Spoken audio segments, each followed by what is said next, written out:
philosopher, orator, apostle, legislator, warrior, conqueror of ideas, the restorer of rational beliefs, of a cult without images, the founder of 20 terrestrial empires and of one spiritual empire. That is Muhammad. That the greatest man that ever lived was Muhammad sallallahu alaihi wasallam.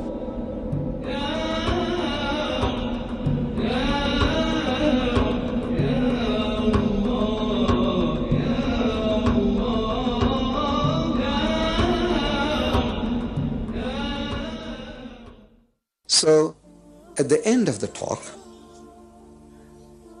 after that we had dinner. After dinner we made our Isha. After Isha, now it says, let's go to the car and go back to our hotel. Very late at night, and there are people still standing and chatting.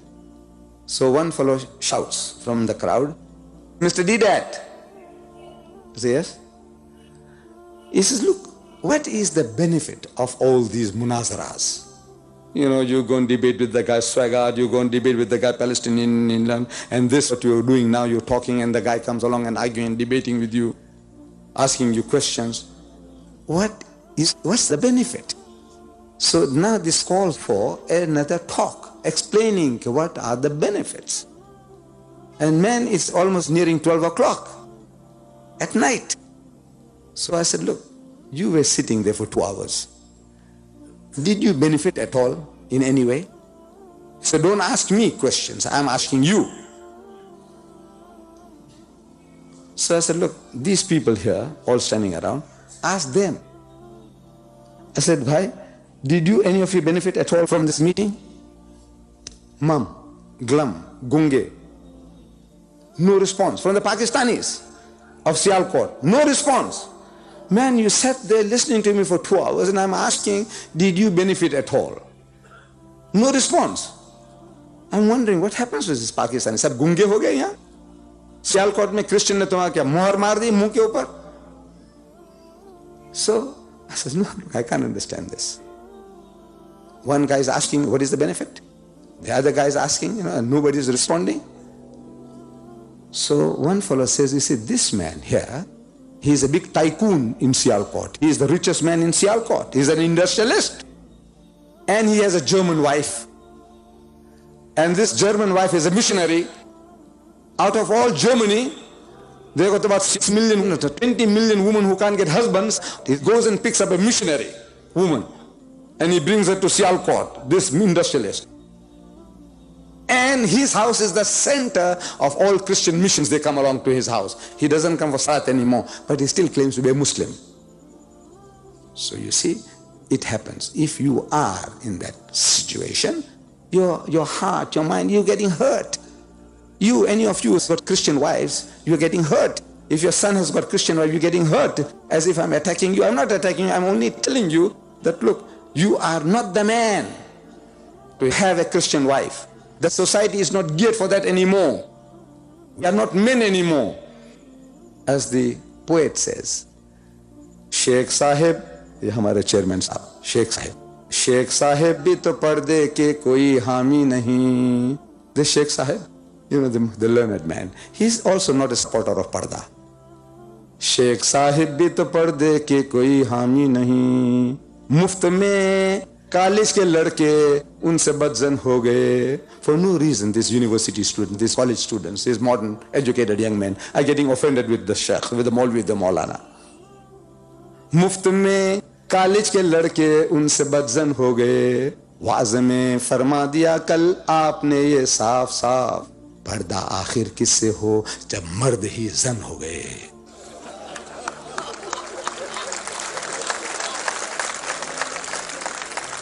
No, we are not men anymore. And there are so many things in favor of this woman.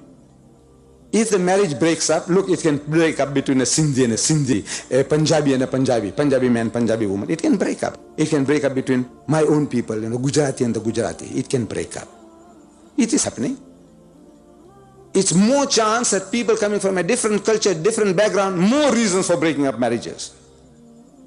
Incompatibility for so many things. She's still yearning for her old boyfriends, the dances and the fun that she had. There are others who are transformed, like Maryam Jamila, transformed, a better Pakistani than most Pakistani women. It can happen, but generally, it's very difficult. कहते हैं कि you can't teach old dog new tricks. Very hard to teach old dog new tricks. What she's gone through. The average American woman, the Americans are telling us, she goes through 6 men before she gets her husband. The average woman, almost every American woman, before she settles on her last and final, and to death do us part, she's been through half a dozen other men. Look, it creates certain types of craving, sicknesses. I say you are tempting providence. So, a missionary woman and the center of Christianity, little wonder you get hurt. Allah is warning you. He is warning you about this. The factors that's going to keep you, emasculate you, तुमको नामर्द बना देगा. Allah is warning you. He says, "Kul, कह दो इनको." In Surah Tawbah, कह दो इनको, मुसलमानों को. In kana abaukum, if it be your fathers, wa abnaukum, or your sons, wa ikhwanukum, or your brothers, wa azwajukum, or your wives, wa ashiratukum, or your relations, wa amwalun ikhtaraftumuha, or the wealth that you have amassed, wa tijaratun takshawna kasadaha, or the losses that you fear in your businesses, wa masakinu tardawnuha, or the dwellings in which you take delight. Ahab ilaykum min Allahi. If you love any one of these things, you love more than Allah. Means what Allah tells you to do. His commandments, His provisions. You love anything more than Allah. Wa Rasuli, and His Rasul. Wa jihadin fi sabili, and doing jihad in Allah's way. Those your consideration, your father, your brothers, your sons, your relations, hamari jaat, hamari auratein, hamara mal, daulat, business. If these are your considerations more than you love Allah and His Rasul and doing jihad in Allah's way, He says, "Fatarabbasu." Tum thero. You wait. For what? For gravy? No. Hatta ya'ti Allahu bi amrih, until Allah's decision comes about for your destructions. Inna Allah la yahdi al-qawm al-fasiqin, and Allah will not guide a fasik people. You can be praying 5 times a day and you get the picture of piety, a saintly appearance with saintly garbs. But if any of these things you love more than Allah and His Rasul and doing jihad in Allah's way, Allah says you are a fasik, you are a perverted transgressor. Now mind all the black spots that you have on your forehead and how many hajjs you made. But your dear wife, gori gori, banki chori. मैं छोटा था तो मैं वो film में देखता रहा ये तो गोरी हूरे हमें मिलते हैं. I said, brothers, don't tempt providence. However, the mission of Muhammad sallallahu alaihi wasallam, mission, the reclamation of the whole of humanity, every evil he is out to kill. One example, one verse, he destroyed 4 evils. One verse, one ayah. Bismillahirrahmanirrahim. Ya ayyuhallazina amanu, so you who believe. Innamal khamru, most certainly intoxicants, wal maisiru and gambling, wal ansabu and fortune telling, wal azlamu and idol worship, rizum min amali shaitan, are an abomination of Satan's handiwork. Fajtanibuhu la'allakum tuflihun. Shun such abomination that you may prosper. When this verse was revealed, wine barrels were emptied in the streets of Medina, never to be refilled. And we can boast, the Muslims, we have our drunkards, and we have our gamblers, and we have our adulterers, we have them all. We have our cutthroats, we have our rapists and our murderers, we have them. We have a fair share of them. Like any other race or religious community, we also have them. We can't say we are angels walking this earth. But there is not another community on earth which can boast that we are the biggest society of teetotalers in the world, biggest society of people who don't imbibe alcohol. We have drunkards, but the drunkard stands out. Mr. So-and-so, zara chadhata hai. Everybody knows him, everybody knows him. See, he stands out. In the other communities is the guy who doesn't drink. I mean, who doesn't drink stands out. There's something wrong with you. You are like a square peg in a round hole. Look, in brotherhood, We have our shortcomings. We bash each other's heads over little things. But in brotherhood, in piety, in charity, in sobriety, we are still, Allah says, kuntum khayra ummatin. We are still the best of people. With all our shortcomings. We haven't got that percentage of problems that the Christian world has. America. You know, in America, there are 11 million drunkards. This is the figure given by Jimmy Swaggart in his book on alcohol. One of these guys I went to debate with.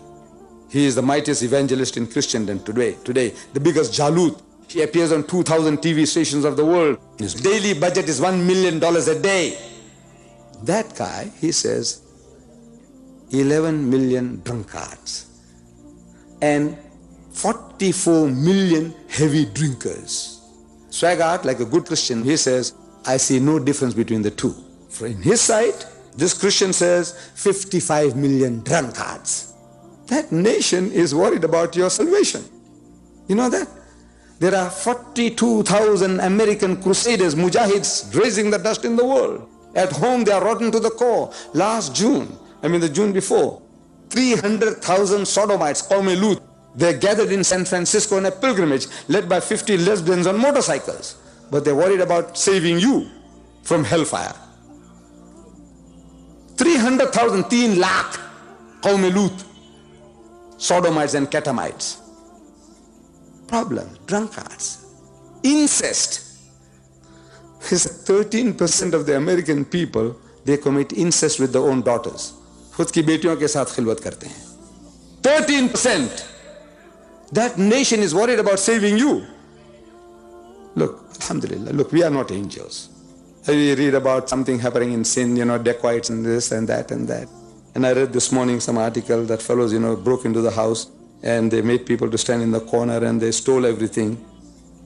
And I'm reading.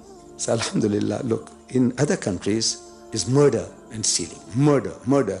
The guy stealing is bad. If he's get caught, I say, I don't know what's the law in the country, whether you chop off the hand or send him in jail, whatever it is. But still there seems to be some mercy in the minds of our thugs and our dacoits. There's some mercy. The guy is stealing, but he's not killing, he's not murdering, he's not raping. The others rape and murder and robbing. Rape, murder and robbing. So alhamdulillah, look, we have shortcomings, we can improve. But this teaching is give us the biggest society of teetotalers in the world. A brotherhood which is second to none. With all our shortcomings, is second to none. You go anywhere in the world and you recognize a Muslim and you say Assalamu alaikum, his heart and home opens up for you. Racism, we have racism. Jat, we have. But we are the least racist of any community. We are racist. We are not angels. I'm still a Sindhi and a Punjabi and a Pathan and a Bora. Yes, but we are the least racist of the races of the world, of the other nations. All this is a blessing. Our Nabi Kareem Sallallahu Alaihi Wasallam, he came to reclamation of the whole of humanity.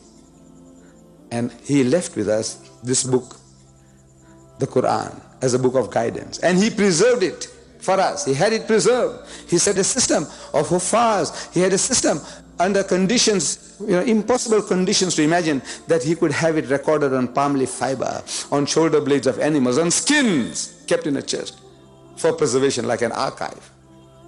All this he did for us. He left the book with us that we may take it up. The non-Muslim world recognizes that the greatest man that ever lived was Muhammad. But we seem to have lost touch with him. It's about time that we knew more about him. And we knew more about the message that he left behind. With these words, Mr. Chairman and brothers and sisters, I would rather now give you the opportunity of opening out to the house. If you have any questions and even criticism will be welcome. Jazakallah fi ddarain. Assalamu alaikum.